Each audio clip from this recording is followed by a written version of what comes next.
A lot of people who have this learned helplessness, they identify within as a kind of victim that just doesn't know what to do. But the truth is in life, none of us really know what to do. We all just do until we make a mistake and we learn and we do differently. So not placating that victim role that they see themselves as is very, very important. It's important not only for you, but also for them, because at some point they need to take ownership of the outcomes. They need to move forward with their development, how they make choices in the world, how they cope with difficulties, and how they grow up and mature. They need to be pushed into an environment where they are accountable for the outcomes. So once you've done the work to process what this relationship is taking from you and what the cost is, it's important to now begin to understand how to set up boundaries for yourself, how to communicate to that person what is acceptable and what is no longer acceptable. Setting up boundaries for yourself is a really important part of growth. Everybody in the world needs to have boundaries in place. If you don't have boundaries in place, anybody can take anything they want from you and manipulate you and destroy your life, sometimes for fun. So it's important to realize that boundaries are in your best interest, and you will need to understand how to set up many different types of boundaries with many different types of relationships so that you're not taken advantage of. If you're a person who has a lot of compassion for people, then you're an easy target for people to manipulate and take advantage of and deceive you and take more from you than is fair to you. You're going to want to take inventory of your own personal life. What are your hopes, your dreams, your goals, your needs? You're going to want to be honest and fair to yourself about what you're seeing, because what you're going to want to know is, how much time do I need to myself so that I can really focus on what it is that I'm here to do that would bring me joy, peace, contentment, and meaning. And once you really focus on meeting your own needs and developing at all the levels that you want to develop at, you'll understand how much extra time you might have to help other people, or maybe you won't have extra time to help other people. And in this way, you'll know, okay, I need to set a boundary because this person that I'm in a relationship with is taking too much from me. I won't be able to do X, Y, Z the way that my heart feels is important to me, because this person wants to take all of the time, all of the resources, all of my emotional and psychological energy, all of whatever you're giving. They want to take all of it. And so you have to be the person that vets the energy that you have, the goals that you have, and the needs that you have, and whether it's reasonable for you to be able to give what this person is taking. You also have to be very realistic about the fact that you are not this person's mother. And if you are this person's mother, you have to be realistic about what age this person is in and whether or not it's helping this person develop and mature by you overgiving to them. It's an analyzation process of really being fair and honest within yourself and saying, this person is taking these things from me, and they would be better served if they gave those things to themselves and they helped themselves grow and develop. And I'm not helping them by coddling them and overprotecting them and giving them too much, because you're creating a learned dependency, which means that they're going to become more and more reactive, more and more angry, and less capable of helping themselves over time. So you will magnify the problem over time. It will continue to grow. It will not decrease. So understanding how to set up that boundary and speak your truth and hold to that boundary is very, very important.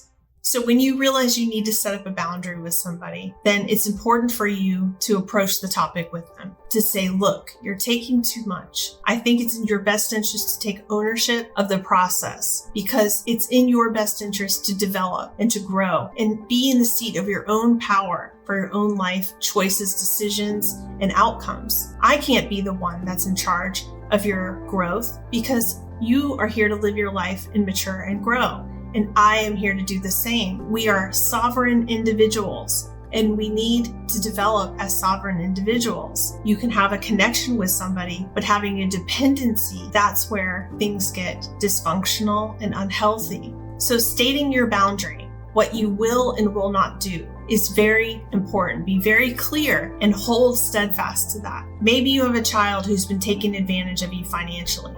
Maybe your child gets very angry when you don't buy them something, when you don't coddle them with money and gifts, and they're really terrorizing you and creating fear of embarrassing you, humiliating you. That experience is only going to grow and magnify over time. And once they realize, oh, this person's afraid of me, and every time I freak out and I frighten them and I go into a rage, they're more scared of me and they give me even more. It's not helping. It's not helping. It's making the problem worse. And you're putting yourself and this other person in danger by doing that. So the important thing is to draw that boundary and to stop that behavior as early as possible, because as they grow up, it becomes very dangerous scenarios that people can step into to make their anger be heard. So set that boundary up.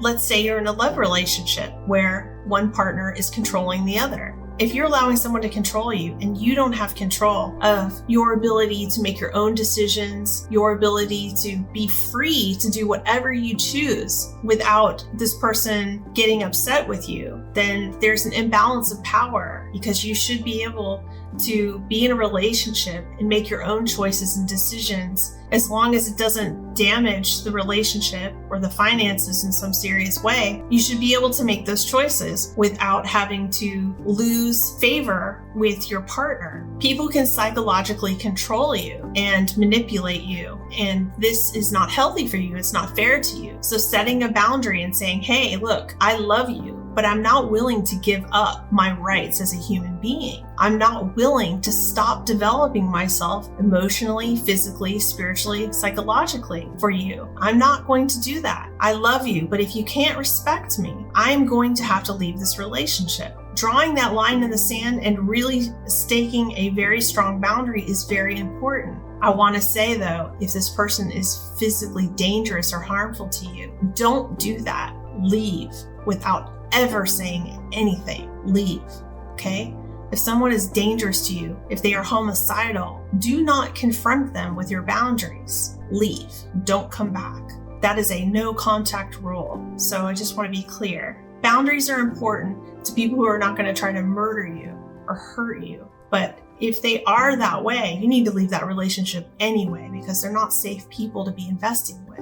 Now, you may decide through this process that this relationship is not good for you. It's stunting your growth. It's making you miserable. There's nothing positive coming from it that you can really make sense of. It's okay to let go. It's okay to change your life. No matter what age you are, it is okay to say, you know what? I think I'm going to go have a happy life on my own, because there are lots of people in the world. There are lots of animals. There's huge amount of nature. There are so many things to connect with. There are so many beautiful memories and experiences that you can create. You don't need people in your life who will overuse you and make you feel like a crazy person. There is a life beyond attachments to people who might be taking too much. And I want you to feel comfortable exploring that if that feels like it's a really healthy and good idea for your wellness and your ability to develop your life in a meaningful way.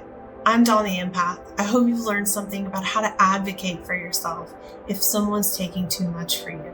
If you have any questions, comments, or stories you'd like to share, please leave that in the comments section below. Remember to focus on the quality of your experience, the quality of how you're growing and developing in this life, and whether or not you're connected to empowering your truth. Be well.